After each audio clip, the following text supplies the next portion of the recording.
Today we're going to talk about advanced pulmonary ultrasound.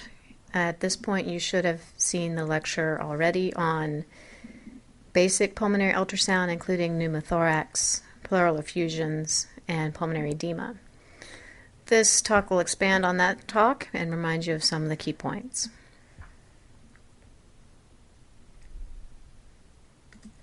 The objectives of today's discussion will be to review the lung ultrasound fundamentals that we just mentioned. We will also look at ways we can use pulmonary ultrasound and pleural ultrasound to advance our diagnostic skills at the bedside.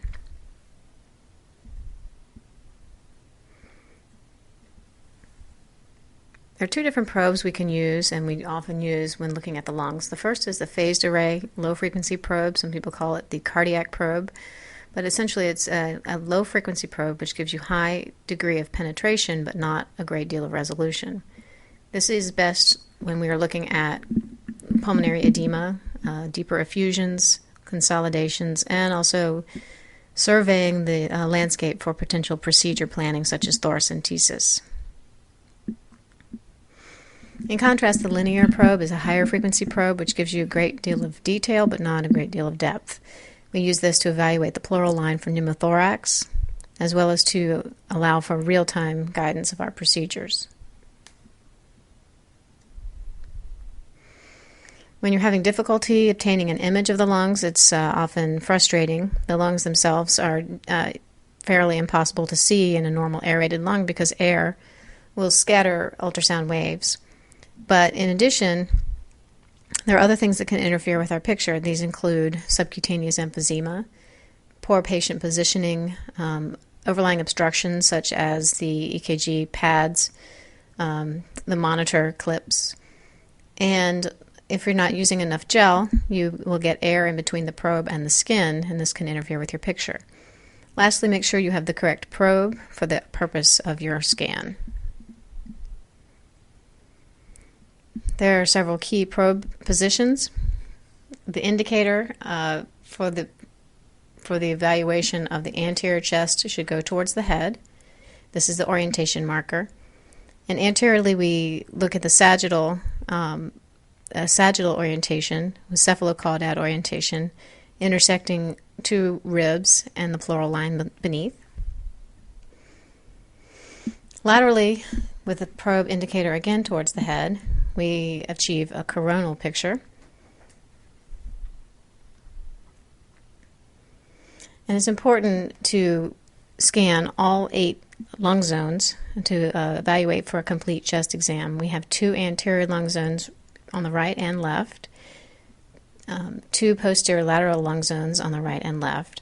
All zones should be equally evaluated, and it doesn't take but a few seconds each. Anteriorly is the best place we look for pneumothorax because when a patient is supine, this is where the extrapleural air will be seen. Posterolaterally, we can best see consolidations and effusions because of the gravity dependence of these. And in all zones, we should be able to see extracapillary lung water or extravascular lung water equally well. For instance, if a patient has pulmonary edema, this should be diffuse. So going back to the 2 fundamental questions, is the lung parenchyma normal or not? And the underlying questions that you're essentially asking are A lines present and are B lines present? It's the evaluation of these artifacts that is created by interfaces with different acoustical impedances that gives you clues to what the underlying lung pathology may be. A lines, again, as a reminder, are horizontal reverberation artifact. B lines are vertical reverberation artifact. With A lines, we are looking at a horizontal reverberation artifact that originates from the pleural line. What happens here is the ultrasound waves encounter the pleural line, which is adjacent to air. So these 2 adjacent areas, which have very different acoustical impedances, will set up an internal reverberation at that interface. Some of the waves end up coming back to the probe as a reflection off of the air in a delayed fashion, and then the probe interprets that as a deeper structure with that appearance. So we see the A lines in both normal lungs and in pneumothorax. What we have here are two rib shadows, the VPPI, which stands for visceral parietal pleural interface, and an A line, which is a reverberation of the VPPI.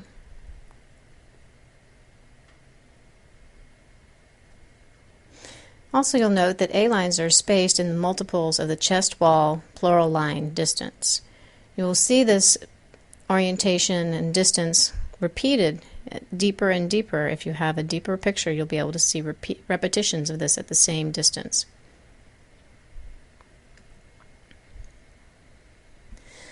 Once you've noted whether they're A lines, we move on to the next phenomenon, B lines. So if you have absence of A lines, we think about something being abnormal. A lines should be there in normally aerated lung. If they are not there, then something in the lung has replaced the air, and that something can be anything from blood to alveolar edema, infection, contusion, tumor, and so forth. These substances will transmit waves unlike air.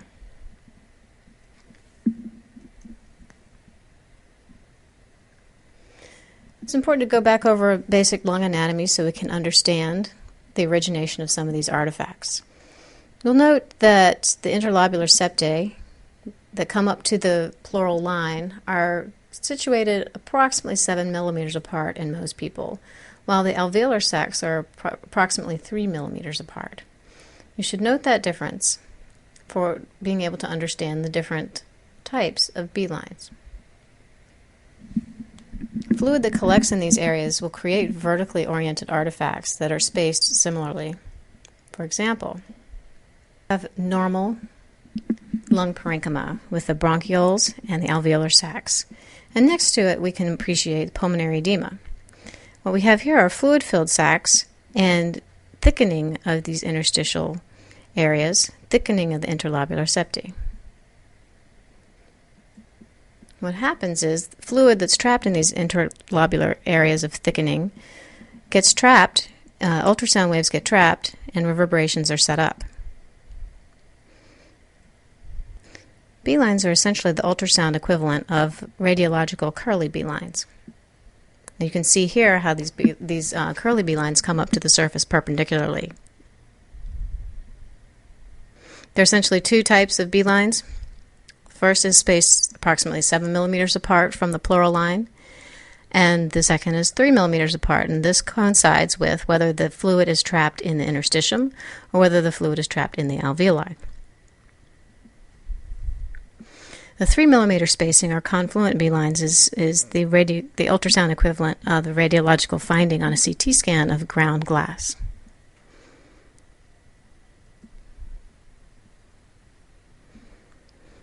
The low-frequency phased array probe has a small footprint, but has the capacity to display a broad, deep field. However, the displaying of the ultrasound beam results in loss of resolution in the deeper structures. In contrast, the high-frequency linear probe has a larger footprint and will display a great deal of detail, but at the expense of depth. Since the ultrasound beam does not expand laterally, the resolution at the surface is similar to the resolution in the deeper planes.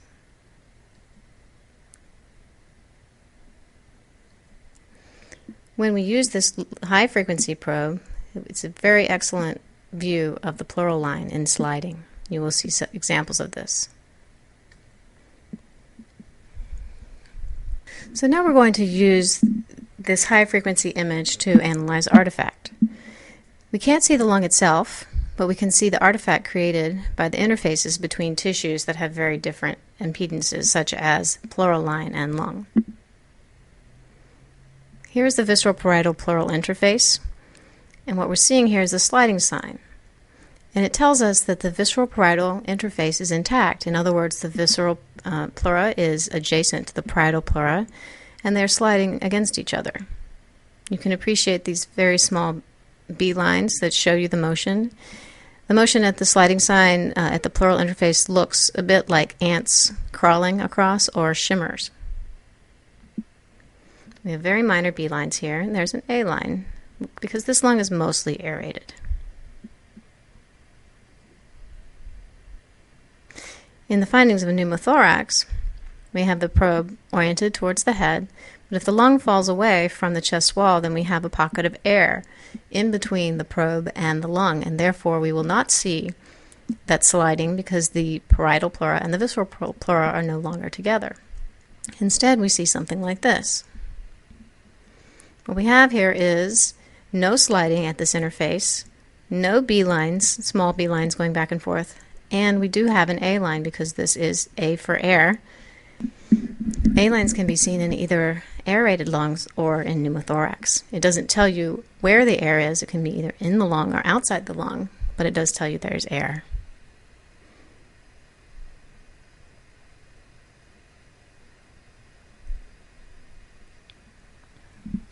Next, we're going to talk about pleural effusions. Here we choose the coronal orientation with the indicator towards the head. We have also chosen the low frequency probe so we can get a deeper view and not as much detail. Here's the diaphragm. What you'd like to do is place your probe at that interface where the diaphragm separates the thoracic cavity from the abdominal cavity.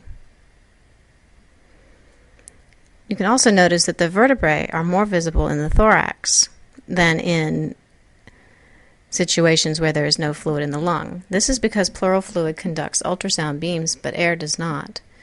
So structures that are deep to the fluid can be seen and actually are enhanced. This is something we call posterior acoustic enhancement. If there were air in this lung and no fluid around it, you would not be able to see those vertebral bodies.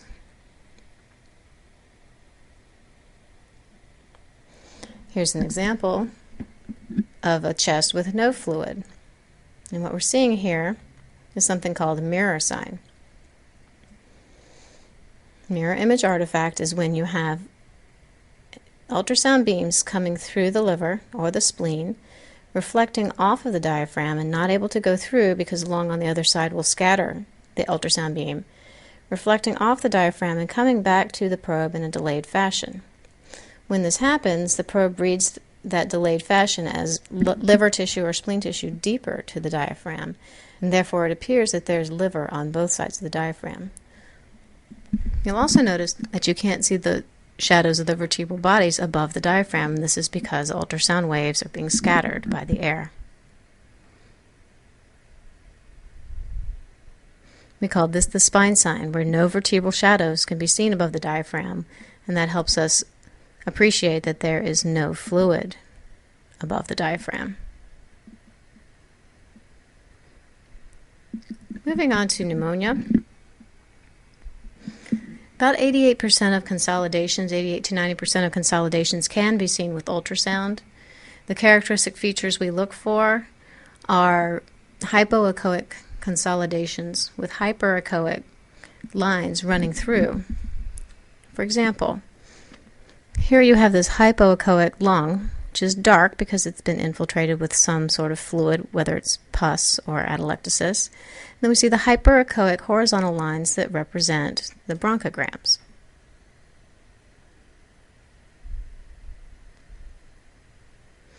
Here's another example with a low-frequency probe showing the diaphragm, the pleural fluid, and the lung, which is compressed. Here again you can see bright white hyperechoic structures, and this would be something we could call hepatization of the lung, meaning that the lung has taken on more of a solid organ appearance.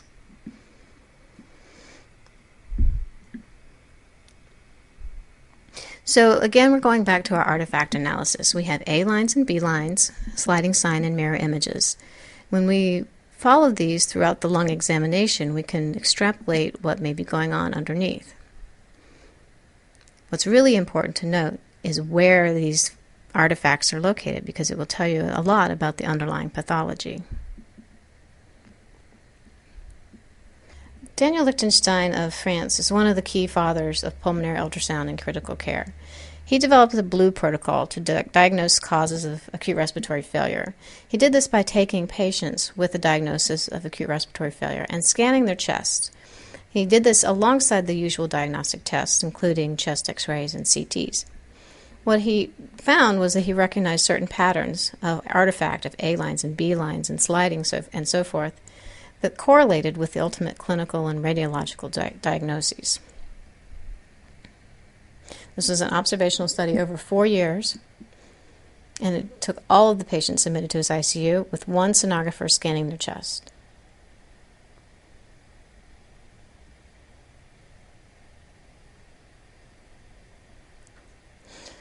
He created this algorithm to help lead you to the diagnosis earlier. First, he started with lung sliding, and he looked to see if it was present or absent. If lung sliding was present, then the next thing he looked for was whether there was a predominance of B lines or a predominance of A lines. If there were a predominance of B lines and sliding was present, then he found that these patients ended up with pulmonary edema as their diagnosis. If there was a predominance of A lines, which represent air, and there was lung sliding, then he would say that's not pneumothorax, but instead this is an aerated lung. After that, he would look at the veins. If he finds with the DVT evaluation a thrombosed vein, then pulmonary embolism was many times the diagnosis. If the veins were clear but the lung was aerated and the patient was in respiratory failure, then he looked to see if there was any posterior pleural fluid, a syndrome called PLAPS. If there were, then this was often a posterior pneumonia. If there were not, then COPD or asthma became the diagnosis. On the other side, if there was no lung sliding, but there was a predominance of Bs, then this was pneumonia, and the lack of lung sliding was felt to be due to adhesions.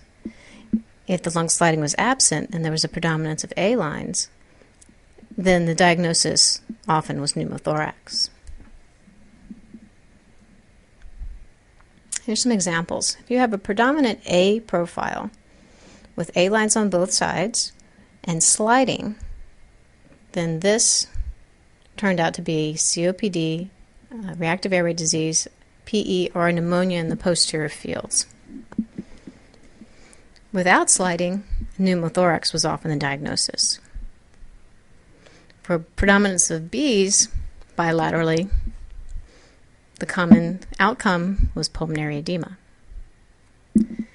And something called an AB profile, where you have B lines on one side and A lines on the other, or unilateral predominance of one over the other, if there were reduced sliding and an effusion, then the outcome, pneumonia.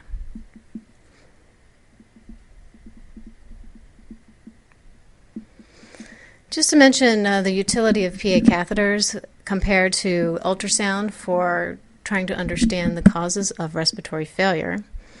A chest article recently looked at A lines and B lines to see what it could tell us about pulmonary capillary wedge pressure. There were 102 patients who had a PA catheter. All of them had an ultrasound of the thorax performed.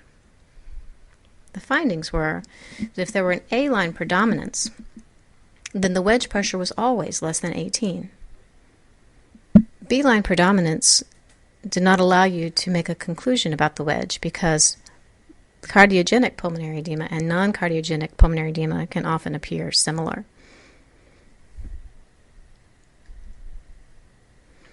So looking at the evidence, there is a great deal of evidence supporting the use of chest ultrasound for the diagnosis of many conditions, including pneumothorax, pneumonia, ARDS.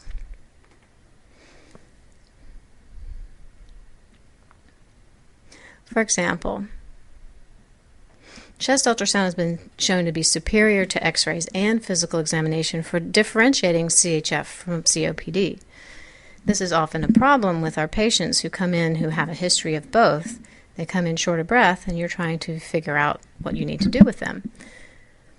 The days are numbered that we will admit a patient with a known COPD history and a CHF history where we choose to treat their dyspnea with a shotgun approach to cover both the CHF and the COPD bases because we're not clear what the predominant issue is on admission. What we can do now is we can scan the chest and see, do they have a predominance of A lines? Well, that's more likely to be a COPD exacerbation. And a predominance of B lines bilaterally. Again, pulmonary edema.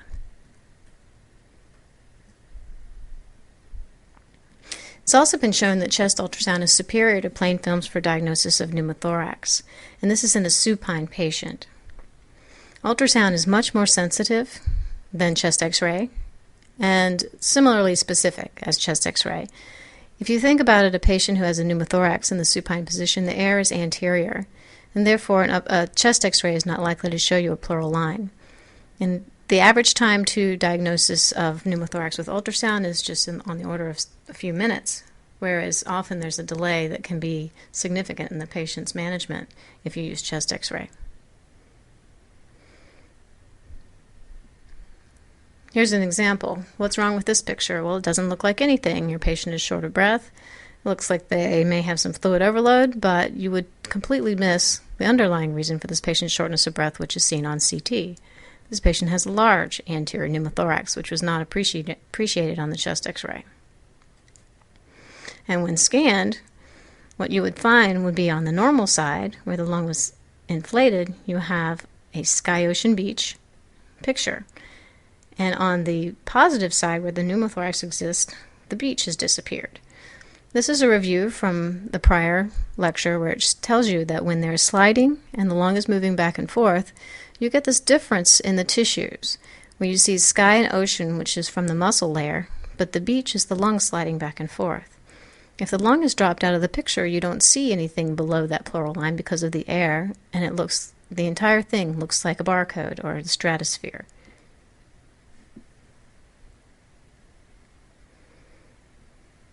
Chest ultrasound has definitely been shown to improve the safety and efficacy of pleural-based procedures. You'll notice that you can tap out what you think is dullness and where a pleural effusion should be, but you might be wrong and instead place the chest tube directly into someone's liver. When you have the opportunity to use an ultrasound to localize fluid in real time, there's really no reason not to use it.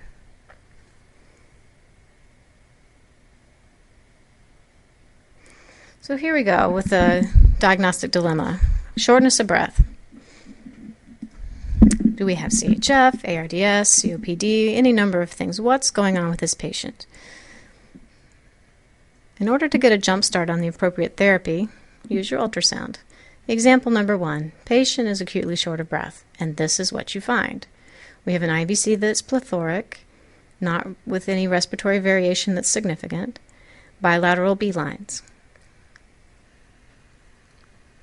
In addition, you can appreciate with the cardiac window that the left ventricular function is severely reduced. So the combination of bilateral diffuse B lines, a full inferior vena cava, and the poor function lead you to the diagnosis of a CHF exacerbation as the cause for that patient's respiratory distress.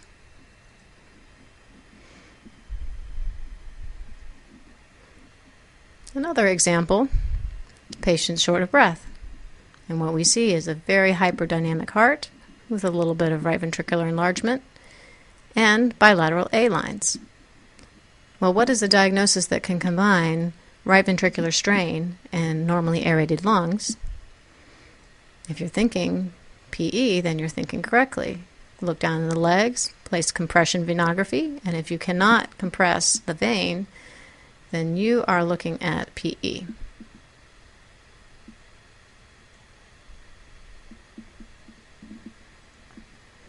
Another example, patient arrives to the emergency room short of breath. Your ultrasound on the right has a predominance of A lines. Your ultrasound on the left has this B line pattern all the way through. And even with a high frequency probe where you're looking at the pleural line, you can see multiple B lines originating from the pleural line indicating extravascular lung water in the interlobular septi.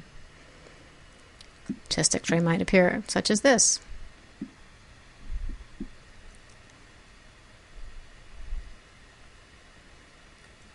And you would be right to call this pneumonia.